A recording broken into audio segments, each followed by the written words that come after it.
Hi guys, and welcome back to the channel. In this video I'm going to show you how to replace the rear brake pads on an X5 which has an electronic parking brake. So let's make a start.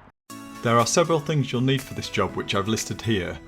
Just pause the video and check you aren't missing anything from the list before you start. I've also included part numbers for the brake pad repair kit and wear sensor I used in this video. You can always double check part numbers specific to your model with your local BMW dealer. I recommend shopping around because you might be able to source genuine parts cheaper from another reseller. The first thing you need to do is to disengage the electronic handbrake. Do not forget this step, otherwise you'll end up with a check control message and the brake system will switch to an emergency program. Make sure the gearbox is in park or use chocks around the front wheels to make sure the car cannot roll away. Next, loosen the wheel bolts before jacking it up to get the rear wheel off the ground. I use a block of wood between the two surfaces to stop the jacking cup from wedging itself to the plastic jacking point under the car. Once off the ground, remove the wheel. Before I replace anything, I want to check what the minimum thickness of the disc is to see if I need to replace them. It's written on the brake hat, but surface corrosion is making it difficult to read, so I'm using a wire brush to clean it. These discs, when new, measure 370mm in diameter by 24mm wide. You can just make out the minimum thickness for replacement is 22.4mm. Using Vernier calipers, you cannot measure the thickness because of the lip around the outer edge. You can see here they are sitting off the surface that needs to be measured. You can get specific brake disc measuring tools which have longer jaws to measure across multiple parts of the disc surface. They're about £30 to buy from Amazon or eBay. A workaround if you already have calipers like mine, grab a couple of metal washers, then measure the width and zero the caliper. Now place the washers on each side of the brake disc and measure the thickness of the braking surface. You can see mine are measuring 23.6mm, so there is still plenty of life left in these before they need replacing. Measure across the surface of the disc in these three areas and use the minimum recorded value, which accounts for any uneven wear. These are the brake pads and wear sensor I ordered from Cotswold BMW, who were selling these parts cheaper than my local BMW dealership. I've put the part numbers in the description for reference.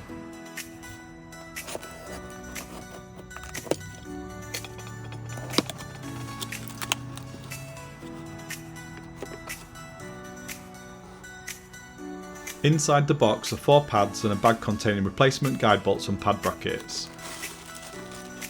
It doesn't appear to come with any brake grease, which I thought it did, and because I don't have any, I'll be using copper grease instead.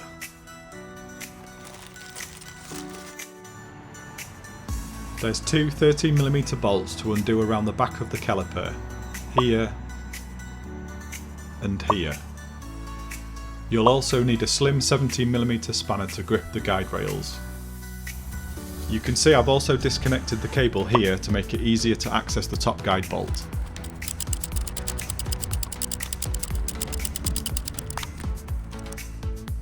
I can see my guide rails are moving freely with ease, so I'm not going to pull them out. Check to make sure if your guide rails are moving freely. If not, pull them out, clean them and re-grease them. Also check the rubber boots to make sure you don't have any cracks or tears and replace if necessary. Now gently rock the caliper free and slide out of the way. I'm using a rag on the top to protect the caliper from being scratched.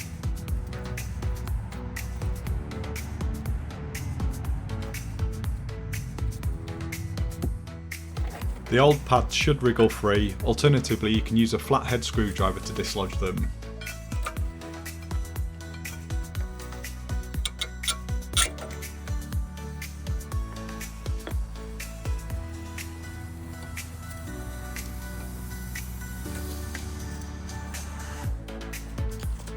You can see here there's still quite a bit of pad left before the backing plate would have made contact with the disc. I ran these for 1300 miles after the warning first appeared, so the in-car wear indicator has been generous with its allowances. Next, remove the old brake pad retaining brackets from the caliper.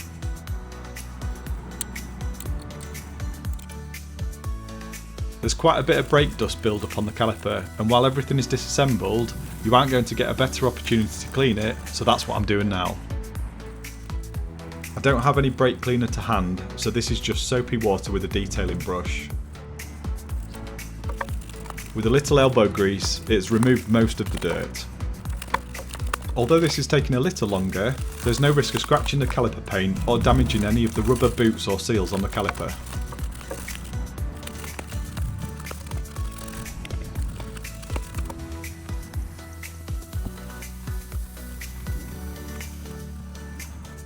Using the old pads as a reference, you can see the inner pad has 2 dots further apart, whereas the outer pad has them closer together. The old pads help highlight where you need to coat with brake grease or copper grease. You also need to coat the ears on each side to help them slide in the brake brackets. The brake pad brackets simply clip into the caliper frame like so. They're identical, so it doesn't matter which goes where.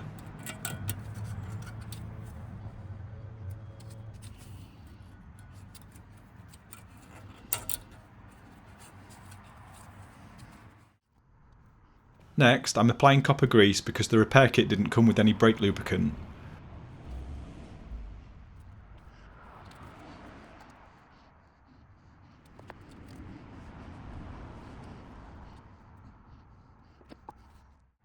Now slide the pads into the frame, making sure to fit them the right way around.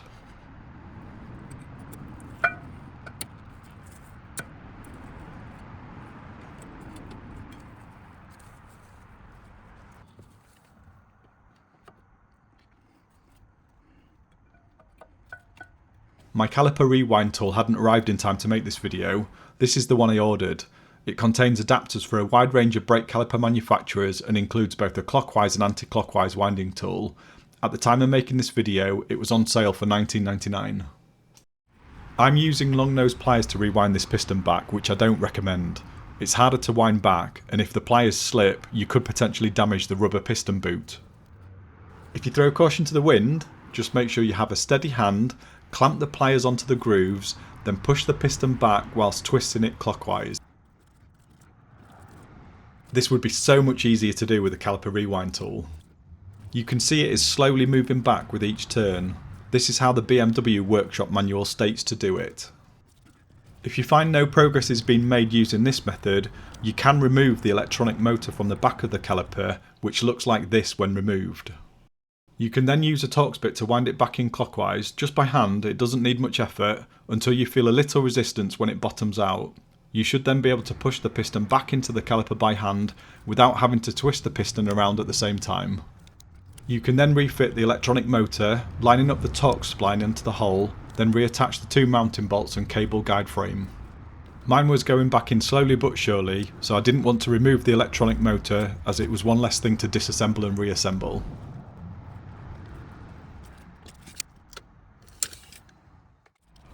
With it wound back enough to clear the new pads, slot it back into place and then start to screw in the new guide bolts that were supplied in the repair kit. If you've bought pads that don't come with new guide bolts, I imagine you could reuse the old bolts and apply thread lock to ensure they don't accidentally back out. I'm assuming this is why BMW state they are one-time use parts.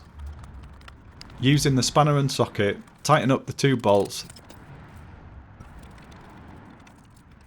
then torque to 35 Newton meters.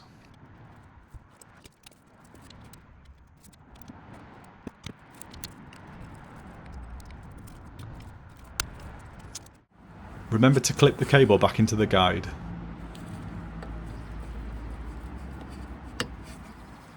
Now before I put the wheel back on, I thought I might as well have a go at cleaning the rotor hat to see if I could get it looking like new again. This takes way too long with a wire brush, however if you have a wheel brush attachment for the drill, this will sort it in no time.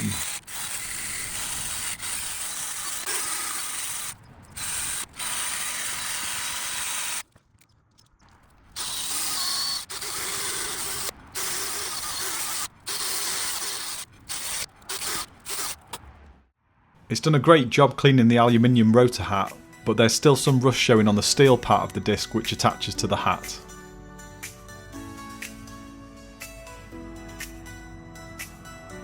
Whilst the wheel is off, I'll also give that a quick clean behind the spokes.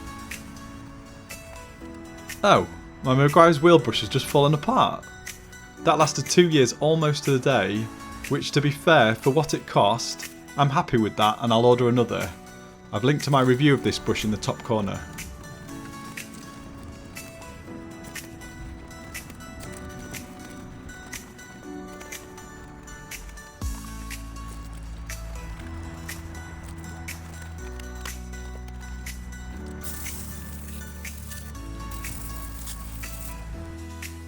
With the wheel back on, I'll nip them up before lowering the car back down, then torque them after.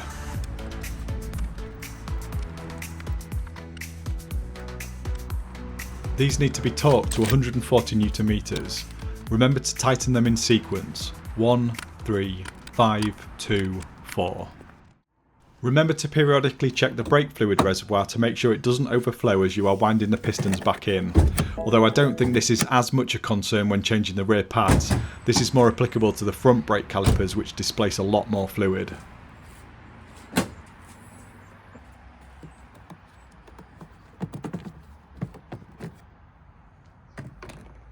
Now before starting on the other side, you first need to activate the electronic parking brake.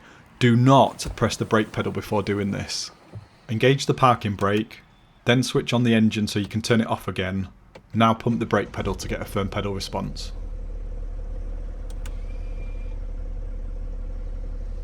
All good? Now repeat on the other side. This side has the brake wear sensor, so there's a little more work involved. If you're finding this video useful, please don't forget to like and subscribe. I imagine it is saving you a lot of time and effort, and in return it would really help me to continue making videos like this. I'm going to quickly clean the disc hat before disassembling the caliper.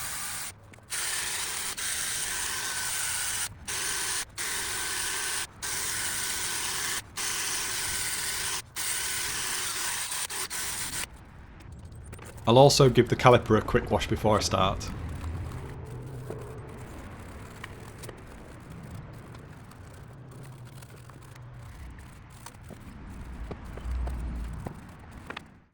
This side has the brake wear indicator. I'm trying to remove it using long nose pliers, but was unsuccessful. If you're changing pads before the wear sensor is activated in the car, I suggest you remove the caliper first, then use a screwdriver to carefully pry it off the brake pad. This way you should be able to reuse it without having to buy another one. Mine didn't budge and just ended up ripping the wires out of the sensor. As before, I'm removing the two guide bolts.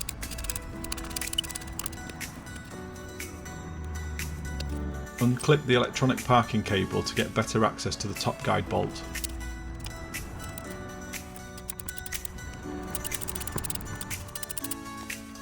Now remove the caliper.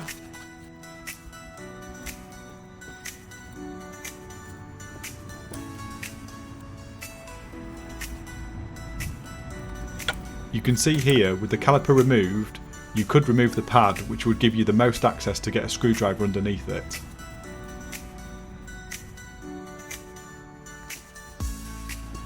Remove the pad brackets that clip to the frame.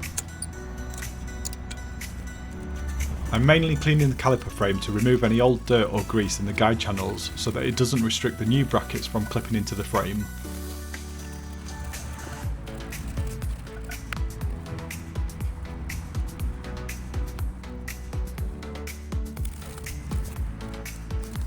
This detailing brush is really too soft for this job, and it really needs stiffer bristles.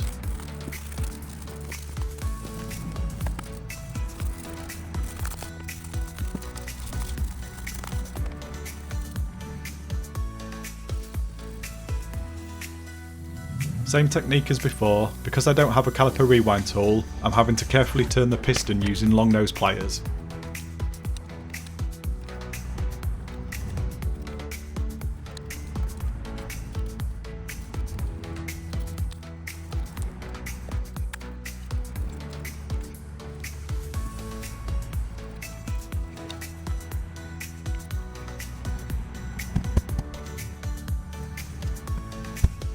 Now that's wound back enough to clear the new pads, I'll get them ready for installation.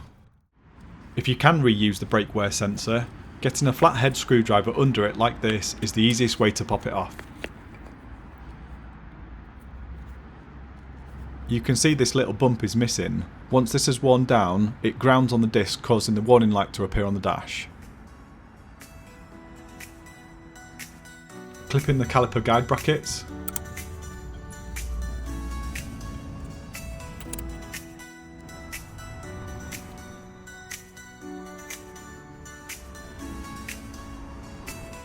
Slide in the new pads.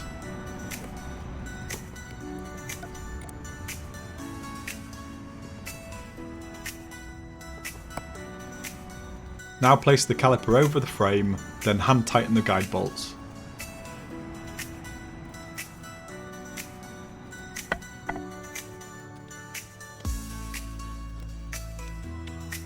This is a close-up of how the brake wear sensor is currently installed. There's 1, 2,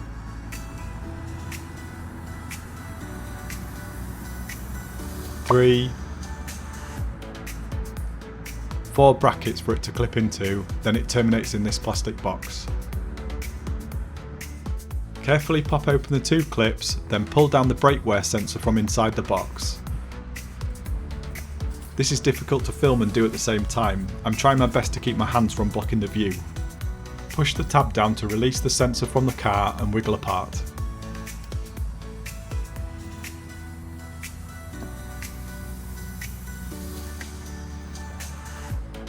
I'm using a little WD-40 to ease the sensor out of the bracket because it's refusing to budge. Next bracket is where the brake hardline terminates. Third bracket is behind the brake caliper.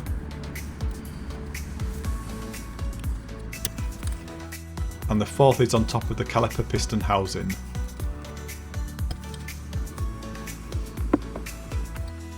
Installation of the new sensor is the same as removal. Clip it into the car, then make sure you slot the cable grooves into either side of the box.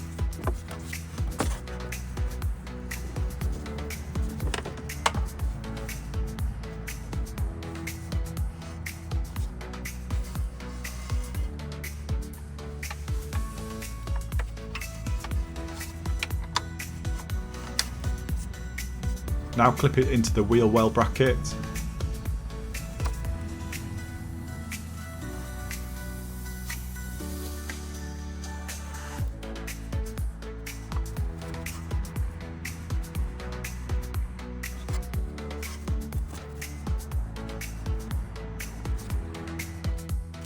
Next, the brake hardline termination bracket.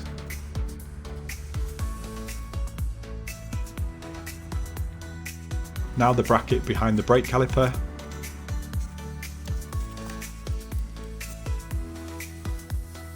Before clipping it into the next bracket, first attach the sensor to the brake pad, otherwise you'll limit how much play you have to install it.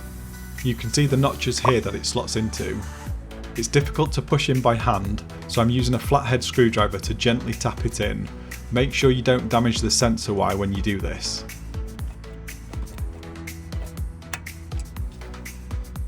Now clip the sensor wire into the final bracket above the caliper piston housing. You can see some of these can be stubborn to push in.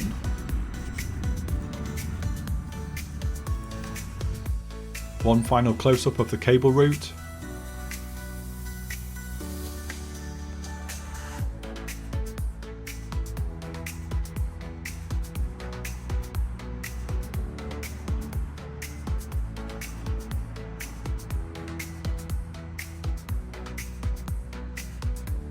To finish, tighten then torque the guide bolts.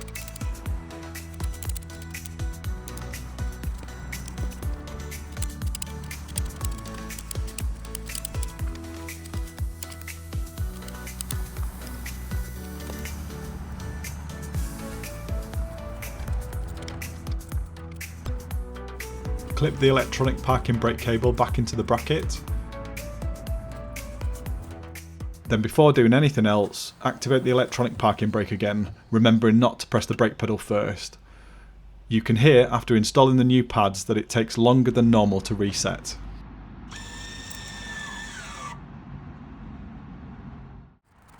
Lastly, I'll refit the wheel and torque to spec 140 Nm.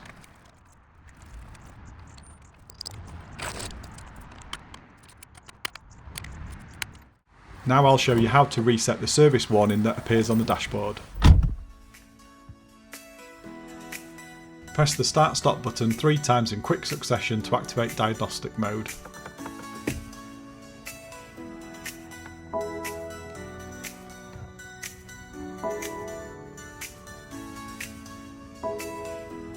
Once the confirmation appears on the dash, hold down the BC button for around 15 seconds until reset options appear.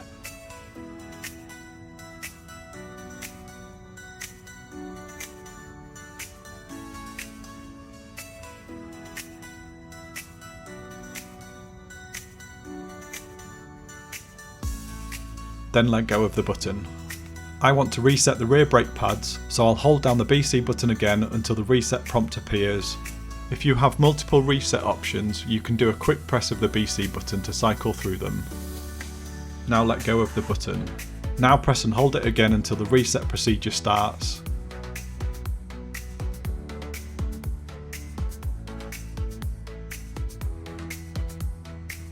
Then let go of the button.